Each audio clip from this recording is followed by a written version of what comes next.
This is Jacqueline Holloway, and welcome to Fight Directors Canada. Joan of Arc was born around 1412 in northern France to a very pious Catholic family, at least a very Catholic mother. And in 1425, when she was 13 years old, she claimed to have had a vision of 3 saints who came to her while she was in her father's garden, and they instructed her to drive the English from France and ensure that the Dauphin, Charles VII, was crowned king, which is a pretty tall order for a 13-year-old, but she was like, let's set it up. And she set off to pay Chuck a visit and to get it done.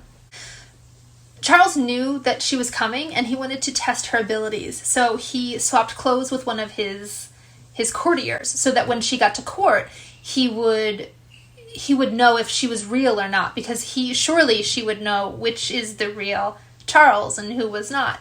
So he set all this up, and then when she entered the hall, she surely did go straight to the real Charles and ignore the fake Charles and bowed before him and told him about her plans and her prophecies. And after that, he was all in. And for years in France, there was a prophecy that had been spreading around that a maiden in armor would arise from Lorraine to save the country, and here she was. So he was pretty stoked about it. While she never actually fought in battles, she would ride alongside the soldiers in full battle gear and encourage them to fight.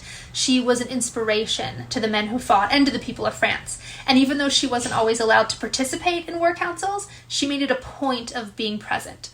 When she was finally captured by the British, her buddy Charles, surprise, surprise, made no attempts to save her or speak up for her. He was busy negotiating a truce and felt that that was far more important.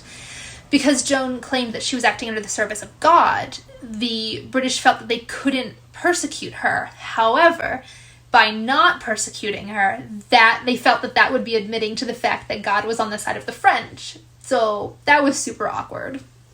So they ended up convicting her of being a heretic and dressing like a man, and burned her at the stake in 1431. And to make sure that she was actually dead, the court ordered her body to be burned 2 more times and then thrown into the river. 20 years later, 20 years too late, Charles finally popped back up on the scene again and ordered an inquiry into the trial, leading the Pope to revoke and annul the sentence. Joan was canonized in 1920 and celebrated today as a martyr and a patron saint of France. Thank you so much for checking out this video. If you like this content and want to see more of Jacqueline, check out the link in the description.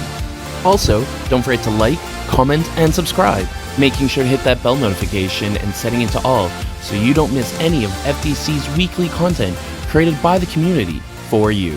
Thanks for watching.